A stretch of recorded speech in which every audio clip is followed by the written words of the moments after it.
नमस्कार मित्रांनो, मी तुमची मराठी गर्ल डोंबिवलीकर. आज आपण आलेलो आहोत नाशिकच्या सप्तशृंगी देवीच्या दर्शनासाठी.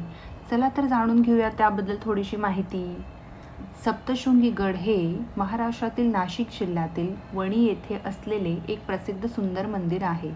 हे मंदिर 7 शिखरांनी वेढलेल्या टेकडीवरती असून समुद्रसपाटीपासून 4,659 फूट उंचीवरती आहे. हे मंदिर महाराष्ट्रातील 3.5 शक्तिपीठांपैकी अर्धशक्तिपीठ मानलं जातं. आता सप्तशृंगी देवीला आदिशक्तीचे मूळ स्थान सुद्धा मानलेले आहे. देवीची 8 फूट उंचीची मूर्ती पाषाणात कोरलेली आहे, ज्यात 18 हात आणि विविध आयुधे आहेत. चैत्र आणि अश्विन नवरात्र या काळात येथे मोठी यात्रा भरते. सप्तशृंगी गडाच्या पायथ्याशी नांदुरी गाव आहे. हे मंदिर अनेक कुटुंबांची आराध्य दैवत सुद्धा आहे.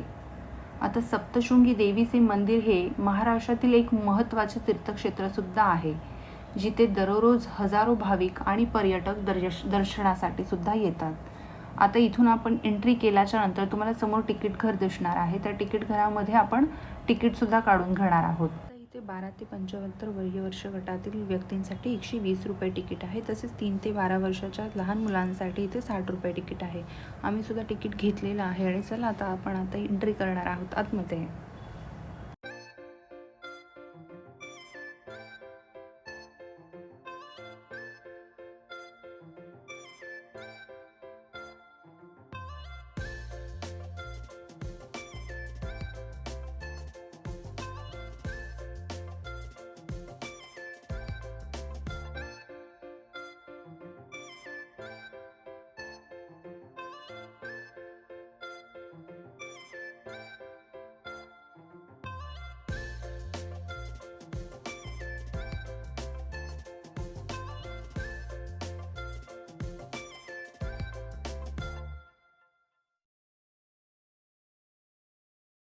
समोर जो एक बाण दाखवलेला होता तो रोपवेकडे जाणारा मार्ग दर्शवित होता.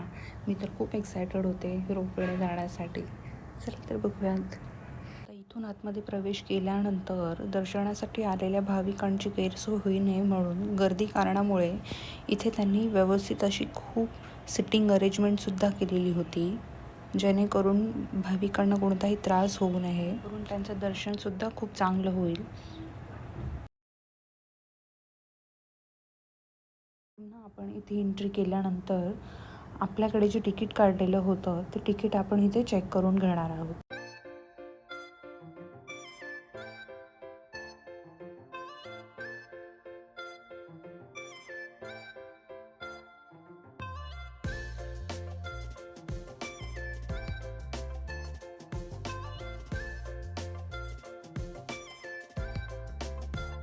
इथून समोर रोपवेला जाण्याचा मार्ग दर्शवलेला होता. तिथून पुढे गेल्यावर लेफ्ट साईडला आपल्याला चप्पलचं स्टँड दिसतं. तिथे आपण चप्पल जमा करायची असते. तिथे प्रतिजोड 3 रुपयेसुद्धा लागतात. इथे चप्पल जमा केल्यानंतर आम्ही पुढे निघालो देवीच्या दर्शनासाठी.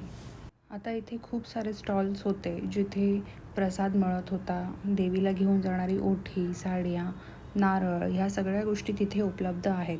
खालती दिलेलं आहे, जसंच वरती पण जाऊन तुम्हाला मिळणार आहे, जिथे तुम्ही देवीची ओटी घेऊ शकतात.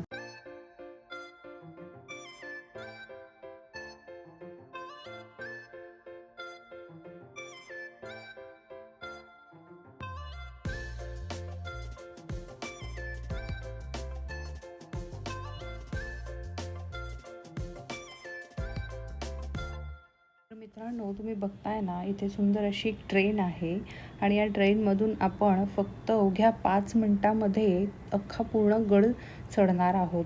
सो ह्या ट्रेनमध्ये 4 डबे आहेत आणि AC सुद्धा यांनी इथे प्रोव्हाइड केलेला आहे. तर अवघ्या 5 मिनिटामध्ये आपण देवीच्या दर्शनासाठी पोचणार आहोत.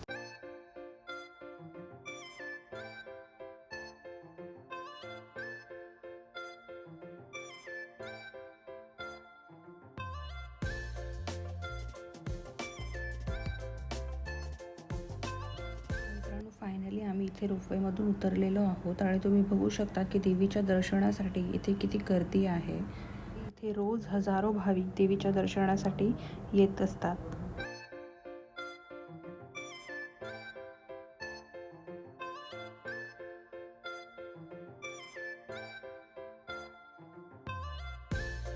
देवीची इतकी सुंदर मूर्ती बघून अगदी मन प्रसन्न झालं आणि दर्शनही खूप छान झालं. देवीच्या दर्शनानंतर आम्ही इथे परतीच्या प्रवासाला निघालो.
मित्रांनो, अशा प्रकारे आमचं देवीचं दर्शन खूप सुंदर आणि छान पद्धतीने झालेलं आहे. आता रोपवेतून खाली उतरून आम्ही पुढच्या गोष्टी काही आहेत ज्या एक्सप्लोअर करायला जाणार आहोत.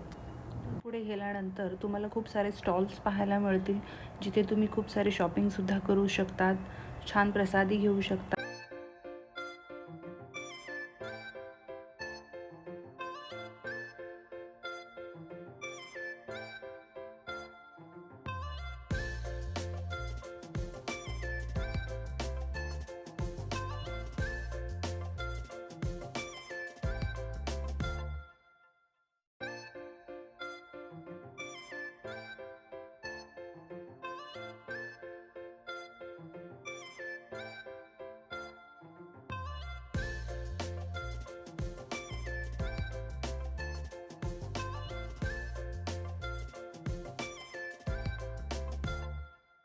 मित्रांनो, इथून पुढे आपण आता एक्झिट करणार आहोत आणि बाहेर गेल्यानंतर बाहेरच्या काही गोष्टी आहेत ज्या पाहणार आहोत.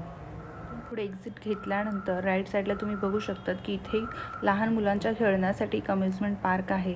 ते तुम्ही इथे आल्यानंतर छान देवीचं दर्शन घेतल्यानंतर तुमच्या लहान मुलांना इथे खेळायला सुद्धा आणू शकतात. बाहेर आल्यानंतर इथे खाऊचे खूप सारे स्टॉल्स आहेत, जिथे तुम्ही पोटभर नाश्ता करू शकतात. मित्रांनो, हा व्हिडिओ तुम्हाला कसा वाटला हे कमेंटमध्ये नक्की सांगा आणि लाईक करायला विसरू नका. थँक्यू.